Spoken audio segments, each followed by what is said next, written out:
Halo teman-teman, jumpa lagi bersama Asiri, alur singkat cerita film. Bagi kalian yang sedang bingung mencari film, kami akan sajikan alur cerita film apa saja yang membuat kalian semakin tegang dan bergairah. Film yang akan dibahas kali ini berjudul Till yang dirilis pada tahun 2022. Film ini terinspirasi dari kisah nyata, didedikasikan untuk mengenang kehidupan dan warisan Mei Mei Till Mobley, seorang aktivis pejuang hak sipil di Amerika. Film ini bercerita tentang kasus hukuman mati tanpa pengadilan di Mississippi pada tahun 1955. Daripada membuat kalian semakin penasaran, langsung saja ke alur ceritanya.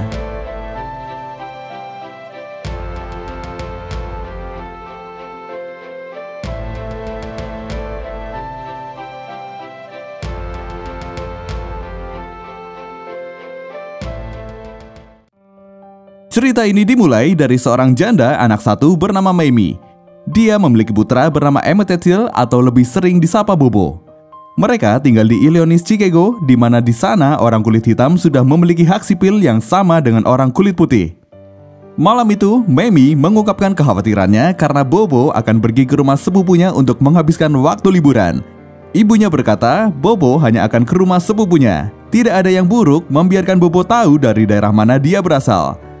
Tapi Mamie tetap khawatir, selain karena tidak pernah terpisah jauh, Mississippi adalah tempat yang kejam bagi orang kulit hitam.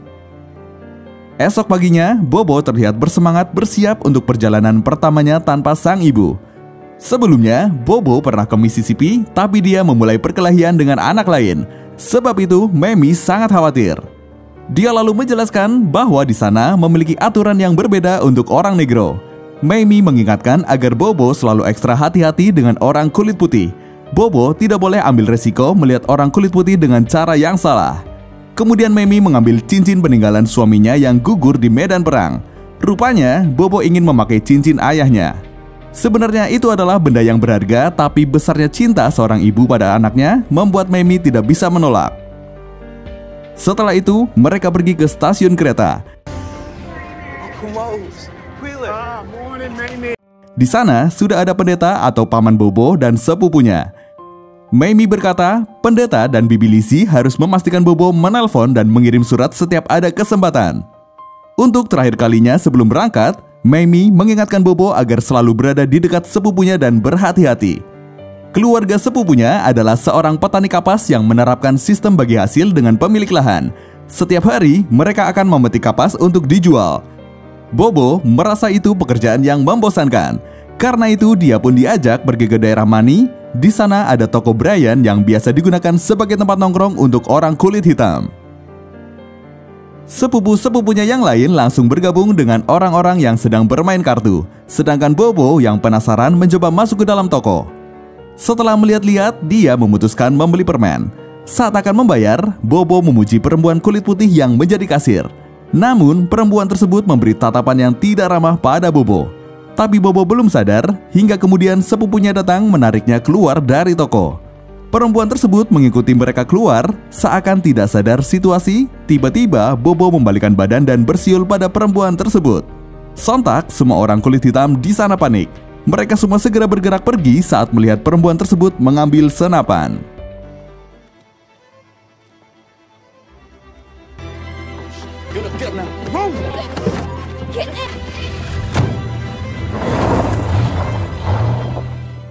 Baru beberapa hari tinggal, Mamie sudah merasa sangat merindukan Bobo. Dia lalu menghampiri Gene, kekasihnya, untuk pergi bersama menemui Bobo. Tapi saat itu, Gene masih bekerja. Dia lalu berjanji akan pergi beberapa hari lagi.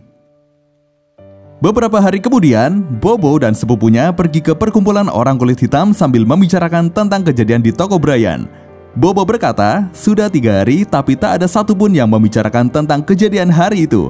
Lalu sepupunya berkata, mungkin wajah Bobo belum dikenali banyak orang, tapi bukan berarti orang-orang kulit putih tidak sedang mencarinya.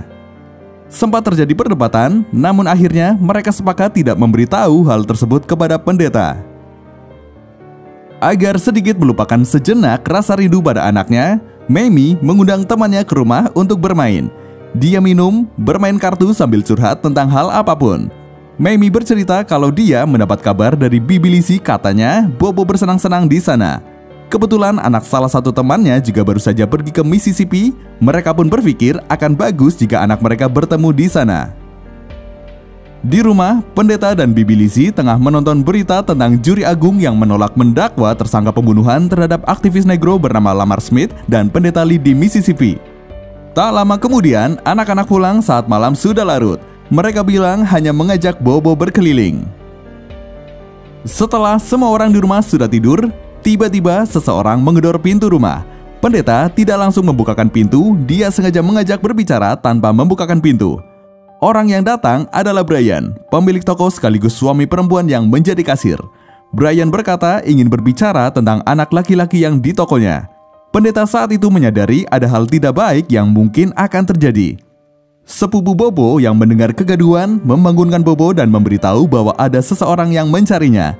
Pendeta berpura-pura tidak mengetahui apa-apa tentang anak laki-laki yang Brian cari. Tapi kemudian Brian memaksa masuk dengan mendobrak pintu. Setelah berhasil masuk, Brian mencari ke dalam rumah dan menemukan Bobo di kamarnya. Brian menyuruh Bobo segera memakai baju dan ikut dengannya. Pendeta berusaha memohon, dia bilang Bobo hanya anak kecil. Saat Bobo dibawa paksa, pendeta sempat berbisik pada Bobo agar tidak membantah perkataan mereka. Bibi Lizzie lalu datang, dia memohon pada Brian agar tidak membawa Bobo. Dia berkata akan memukul sendiri jika Bobo melakukan kesalahan. Bibi Lizzie juga menawarkan sejumlah uang, akan tetapi Brian tetap membawa Bobo pergi bersama beberapa orang-orangnya. Ketika pendeta mencoba berbicara pada Brian, dia justru ditodong pistol. But Mr. Brian, what you say to my brother? Akhirnya, mereka hanya bisa diam melihat Bobo dibawa pergi. Bobo dibawa ke sebuah rumah, meski tidak terlihat, suara penyiksaan terhadap Bobo terdengar dengan jelas. Pagi harinya, seorang pemuda kulit hitam di sana melihat beberapa orang keluar dari rumah tersebut menggotong tubuh seseorang. Tak ingin terkena masalah, dia langsung lari masuk ke dalam rumah. Kabar Bobo dibawa oleh orang kulit putih sangat mengejutkan Mamie pagi itu. Gene lalu mencoba menenangkan Mamie. Dia meminta untuk menghubungi pendeta dan Bibi Lizzie kembali untuk mengonfirmasi apa yang sebenarnya terjadi. Begitu mendengar sesuatu terjadi, ayah Mamie yang sebenarnya sudah lama berpisah datang ke rumah. Bagaimanapun, Mamie adalah putrinya dan Bobo adalah cucunya. Ayah Mamie datang bersama Mr. Muti, orang yang bekerja dengan beberapa orang negro berpengaruh yang mungkin bisa membantu menemukan Bobo. Mr. Muti memberitahu kalau dia sudah menghubungi Mr. Huff, penasihat daerah NAACP Chicago, dan mereka ingin bertemu dengan Mamie besok pagi. Mr. Muti menjelaskan orang tersebut memiliki koneksi berpengaruh di seluruh bagian Mississippi dan sering berhubungan dengan wali kota Delhi, anggota Kongres Dawson, dan Gubernur Stratton. Mamie mengetahui sedikit tentang NAACP, dia harap orang tersebut benar-benar bisa membantunya. Hari berikutnya, sesuai rencana, Mamie dan Gene ditemani Mr. Muti datang menemui Mr. Huff. Dalam pertemuan tersebut, Mamie terlihat kurang nyaman karena Mr. Huff terus menanyakan sesuatu yang tidak ada kaitannya dengan kasus Bobo. Setelah mengatakan ketidaknyamanannya tersebut, Mr. Huff langsung memberikan penjelasan. Dia sudah menyiapkan 2 telegram, satu untuk Gubernur White di Mississippi dan satu lagi untuk Gubernur Stratton di Illinois, Chicago. Mr. Huff juga memberitahu bahwa mereka sedang melakukan penyelidikan atas pembunuhan Lamar Smith dan pendeta Lee yang dibunuh karena memperjuangkan agar orang negro terdaftar untuk memilih. Apa yang terjadi pada mereka memancing para pers negro di Mississippi menulis berita tentang penculikan Bobo. Namun, cara tersebut tidak cukup untuk memaksa pemerintah melakukan pencarian Bobo di seluruh negara bagian. Mr. Huff lalu memberi saran untuk memanfaatkan semua pers di Chicago agar menyuarakan tentang kasus Bobo juga. Mamie lalu bertanya, apakah dewan warga di Mississippi ikut andil dalam itu semua? Mr. Huff pun menjawab, orang kulit putih akan menghentikan orang negro dengan cara apapun. Kemudian meminta Mamie untuk fokus menemukan Bobo saja. Better that I ask you questions now than some reporter finding something. When the message to white people is to stop Negroes from voting. He was a perfect baby. Setelah berita tentang Bobo dimuat di surat kabar Chicago, orang-orang mulai berdatangan ke rumah Mamie. Mereka semua mengenal dengan baik bagaimana Bobo, dia adalah anak baik dan periang. Kepada pers, Mamie berkata tidak peduli apapun yang dilakukan Bobo di toko Brian, pada intinya anaknya diambil dan dia hanya ingin anaknya kembali. Tak lama kemudian, tiba-tiba teman Mamie datang. Dia berkata ada reporter yang menelponnya karena tidak ingin memberitahu Mamie. Reporter tersebut memberitahukan bahwa jasad Bobo ditemukan di sungai. Pendeta baru saja mengidentifikasinya ke sheriff setelah mengenali cincin yang digunakan Bobo. Kabar buruk tersebut membuat Mamie langsung tak sadarkan diri. Berita tentang penculikan dan pembunuhan Bobo ramai dibicarakan di media berita. Pria bernama J.W. William sudah dalam tahanan polisi setelah mengakui penculikan dan mungkin juga akan didakwa atas pembunuhan Bobo. Sejak saat itu, orang-orang mulai menyoroti tentang hukuman mati tanpa pengadilan yang berlaku di negara bagian Mississippi hanya untuk mempertahankan supremasi orang kulit putih. Beberapa pakar menilai para pelaku merasa bebas melakukan apapun karena di Mississippi tidak ada pengaruh kesopanan yang menahan kebencian. Di sana, kebencian tumbuh seperti virus dalam darah orang-orang Mississippi. Mamie mengatakan pada Mr. Muti agar jasad Bobo bisa dipulangkan padanya. Dia tidak bisa membiarkan Bobo dimakamkan di Mississippi. Mr. Muti kemudian berkata, negara bagian Mississippi tidak akan mau membuat kesepakatan. Akan tetapi, Mamie tetap meminta Mr. Muti mencoba membuat kesepakatan, atau setidaknya mungkin penasehat daerah NAACP bisa berbicara pada seseorang untuk hal tersebut. Akhirnya, Mr. Muti setuju untuk mencoba mengusahakannya. Lalu, mengingat kasus ini menjadi sorotan publik, menurut Mr. Muti seharusnya mereka bisa memanfaatkan para politisi yang akan maju ke pemilu untuk membantu mengesahkan undang-undang yang menyatakan hukuman mati tanpa pengadilan sebagai kejahatan federal dan mungkin bisa juga membantu Mamie mengajukan tuntutan. Hari berikutnya, Mamie dan Gene pergi ke stasiun menjemput jasad Bobo. Ibu Mamie sangat merasa bersalah karena dialah yang menyuruh Bobo pergi mengunjungi sepupunya. Begitu peti jenazah dikeluarkan, tangis histeris Mamie pecah tak terbendung.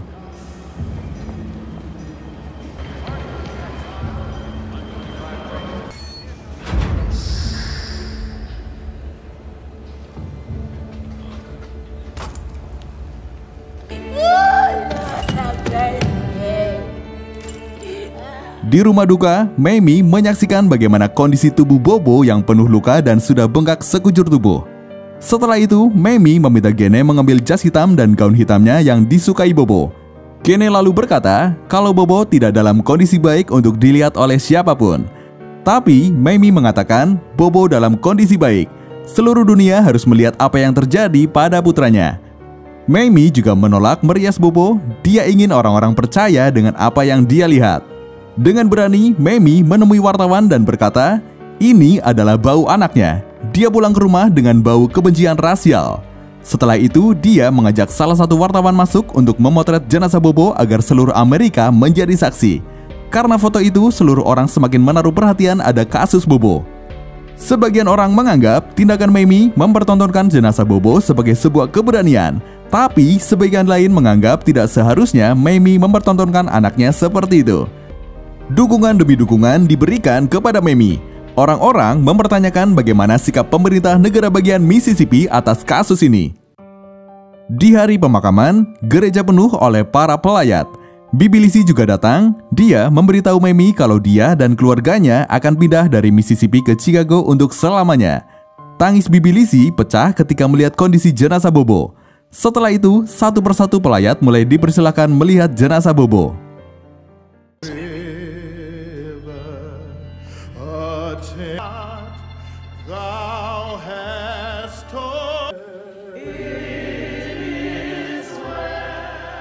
Usaha yang dilakukan Mamie berbuah manis. Dua orang kulit putih di Mississippi akhirnya didakwa atas pembunuhan terhadap Bobo. Itu adalah sebuah hal yang sangat langka terjadi. Tapi pertarungan mereka belum selesai. Terdakwa membuat pembelaan dengan mencoba menciptakan keraguan tentang jasad Bobo. Tidak ada jasad artinya tidak ada dakwaan pembunuhan. Maka Brian dan Milam hanya akan didakwa atas penculikan. Tidak ada yang lebih mengenal seorang anak lebih dari ibunya. Karena itulah, Mamie diminta bersaksi menyatakan bahwa jenazah itu benar-benar Bobo. Gene pikir Mamie akan pergi bersamanya, tapi rupanya Mamie akan berangkat sendiri menghadiri persidangan di Mississippi. Mamie tak mau ambil resiko sebab media mulai menanyakan tentang mantan suaminya dan juga Gene. Dia berkata harus bisa menjaga image dirinya demi mendapatkan keadilan untuk Bobo. I should be going with you, Mamie.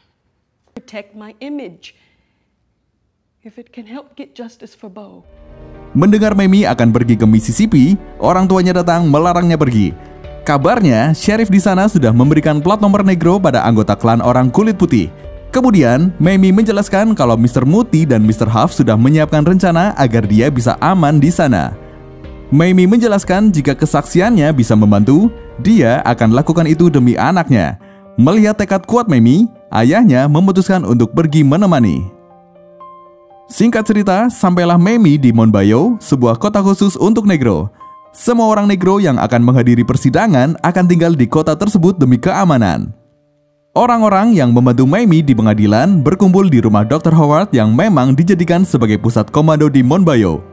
Selama di sana, Mamie akan ditemani oleh Medgar yang juga berperan dalam mengurus kasus Bobo. Penyelidikan kasus Bobo masih dilanjut untuk menemukan saksi kuat yang bisa dihadirkan di pengadilan. Sebelumnya, Mamie tidak pernah memikirkan tentang dunia sebab dia sudah cukup memiliki kehidupan yang baik di Chicago bersama Bobo.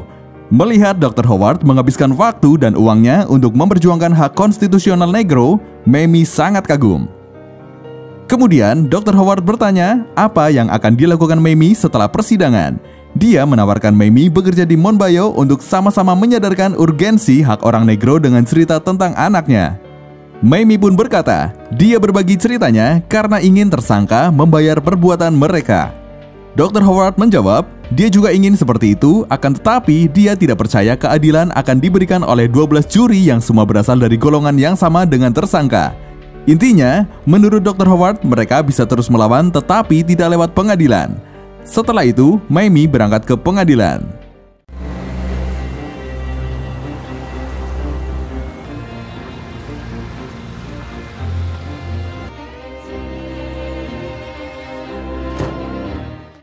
Untuk orang kulit hitam, mereka diperiksa dulu sebelum masuk ke ruang sidang. Kursi yang tersedia untuk mereka pun terbatas, hanya 8 kursi termasuk untuk pers. Persidangan berlangsung sangat singkat karena kuasa hukum terdakwa meminta sidang ditunda untuk mengumpulkan saksi setelah mengetahui pihak korban memiliki saksi lain. Kuasa hukum korban mengatakan keberatan dengan alasan penundaan akan memperlambat proses, namun keberatan ditolak dan hakim tetap mengabulkan permintaan pihak terdakwa. Setelah persidangan, Mamie meminta pada Medgar agar mengantarnya ke toko Brian. Toko tersebut tutup sejak hari penangkapan. Mamie melihat-lihat toko dari luar sembari membayangkan apa yang mungkin dilakukan Bobo di hari itu.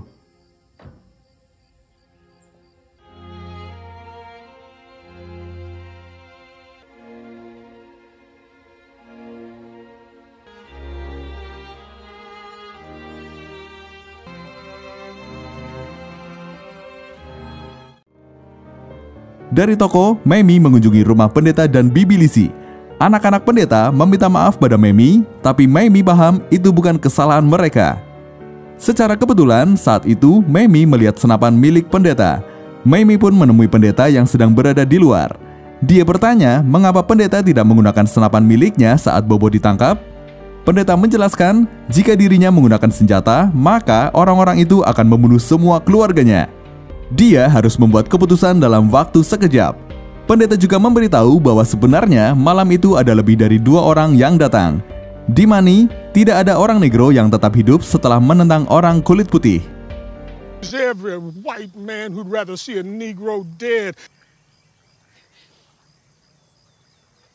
No Negro in money has ever spoken against a white man. Malamnya, tim dari NAAC datang ke rumah pemuda yang sempat menyaksikan kejadian orang-orang kulit putih membawa keluar jasad Bobo dari dalam rumah. Pemuda tersebut bernama Willie Red. Cukup sulit untuk mendapatkan Willie karena menyuruhnya bersaksi sama dengan mengajaknya menentang orang kulit putih. Sedangkan bagi orang negro di sana, menentang kulit putih sama saja cari mati. Malam itu sempat terjadi kejar-kejaran karena Willie kabur lewat pintu belakang. Setelah tertangkap, Willie diminta menjelaskan apa yang dia dengar dan dilihat.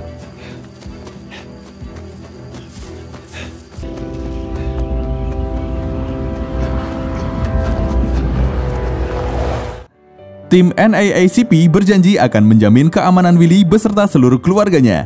Willie adalah petani yang bekerja untuk keluarga J.W. Milam yang menjadi terdakwa untuk kasus Bobo. Willie dan keluarganya yang tengah bekerja di malam kejadian mendengar banyak sekali suara kebisingan. Orang lainnya yang terlibat sudah dibayar oleh Brian untuk keluar kota. Di persidangan berikutnya, pendeta menjadi saksi pertama yang muncul. Dia menyatakan mengenal Brian, si pemilik toko daging, dan J.W. Milam sebagai orang yang mengetuk pintu rumahnya di hari kejadian. Pendeta bercerita kalau malam itu J.W. Milam menodongkan pistol pada keluarganya, tapi orang-orang kulit putih yang hadir di persidangan malah meledeknya. Pendeta dengan tegas menunjuk terdakwa adalah orang yang datang ke rumahnya malam itu. Selanjutnya, saksi yang dihadirkan adalah Willie. Dia menyatakan mendengar suara teriakan anak laki-laki dan pukulan keras dari gudang. Dia juga melihat J.W. Milam dan truk hijau dengan atap putih. Saat melintas, ada 2 pria kulit putih di dalam taksi dan 3 kulit hitam di belakang duduk di samping jasad. Kuasa hukum terdakwa lalu bertanya, jika benar Willie melihatnya, kenapa dia tidak berteriak minta tolong? Dengan terbata-bata, Willie menjawab dia tidak bisa melakukannya. Di persidangan, sheriff yang menemukan jasad di sungai menyatakan dia tidak tahu itu benar jasad Bobo atau bukan. Bahkan, dia tidak tahu jasad tersebut berkulit hitam atau putih. Secara pribadi, sheriff berpendapat kalau Mamie dan NAACP telah merencanakan semua yang terjadi. Dia yakin Bobo masih hidup di suatu tempat. Saksi terakhir yang diperiksa yaitu Mamie.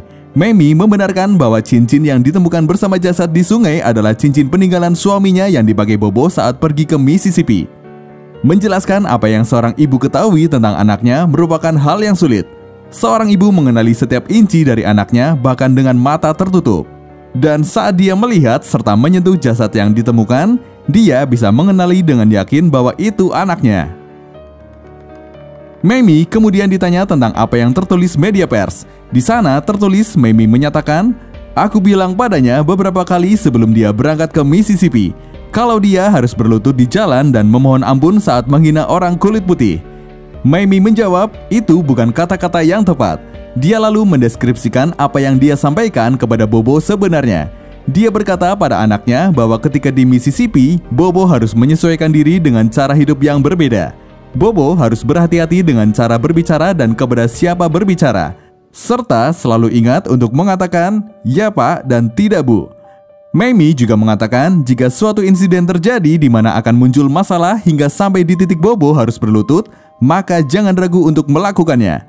Mamie menegaskan bahwa dia selalu meminta Bobo untuk merendah agar tidak mendapat masalah. Setelah persidangan ditunda beberapa saat untuk istirahat, giliran Carolyn, perempuan yang berjaga toko saat itu, untuk menceritakan apa yang terjadi di toko dari sudut pandangnya. Carolyn bercerita, Bobo datang ke toko dan berdiri di dekat kotak permen sedangkan dia di kasir. Setelah memberikan pesanan, dia mengulurkan tangan meminta uang. Tapi Bobo malah mencengkeram tangannya dengan kuat. Carolyn berhasil membebaskan diri setelah menghentakkan tangannya. Saat dirinya akan ke belakang, Bobo mengejar dan menangkapnya di dekat mesin kasir. Merasa tidak kuat lagi mendengar kebohongan yang diutarakan Carolyn, Mamie memilih keluar dari ruang sidang dan siap meninggalkan Mississippi saat itu juga. Yes. What did he say? He said, Lagi pula, putusannya sudah bisa ditebak, hakim memutuskan terdakwa tidak bersalah. Tidak hanya Mamie yang kecewa, seluruh orang kulit hitam kecewa dengan putusan hakim. Tapi setidaknya apa yang terjadi pada Bobo dan Mamie telah membuka banyak mata orang di dunia bahwa pemerintah federal belum mampu membuang kebencian terhadap orang kulit hitam. Di hadapan banyak orang kulit hitam, Mamie berkata hukuman mati tanpa pengadilan yang menimpa anaknya telah menunjukkan padanya bahwa apa yang terjadi pada salah satu dari orang negro sepertinya di mana saja di dunia sebaiknya menjadi urusan bersama. Tindakan Mamie membantu mengarah pada pengesahan Undang-Undang Hak Sipil 1957. Dia kemudian mendedikasikan hidupnya untuk mendidik anak-anak sambil terus memperjuangkan hak-hak sipil di Amerika. Medgar menjadi pemimpin Herwick dalam gerakan hak sipil. Akan tetapi, 8 tahun setelah persidangan, dia dibunuh di luar rumahnya di hadapan istri dan anak-anaknya. Kurang dari setahun setelah persidangan, J.W. Milam dan Brian mengaku membunuh Bobo dalam sebuah wawancara untuk majalah Look. Sedangkan Carolyn tidak pernah dituntut atas perannya dalam pembunuhan Bobo. Mamie dan Gene kemudian menikah pada tahun 1957 dan tetap bersama sampai kematian Gene di tahun 2000. Dan Mamie meninggal pada tahun 2003. Aksi hukuman mati tanpa pengadilan yang dialami Bobo ditandatangani menjadi undang-undang pada 29 Maret 2002, tepatnya setelah 67 tahun pembunuhan Bobo terjadi. Seperti itulah kisah tentang kasus hukuman mati tanpa pengadilan di Mississippi pada tahun 1955. Terima kasih dan sampai jumpa di alur cerita selanjutnya.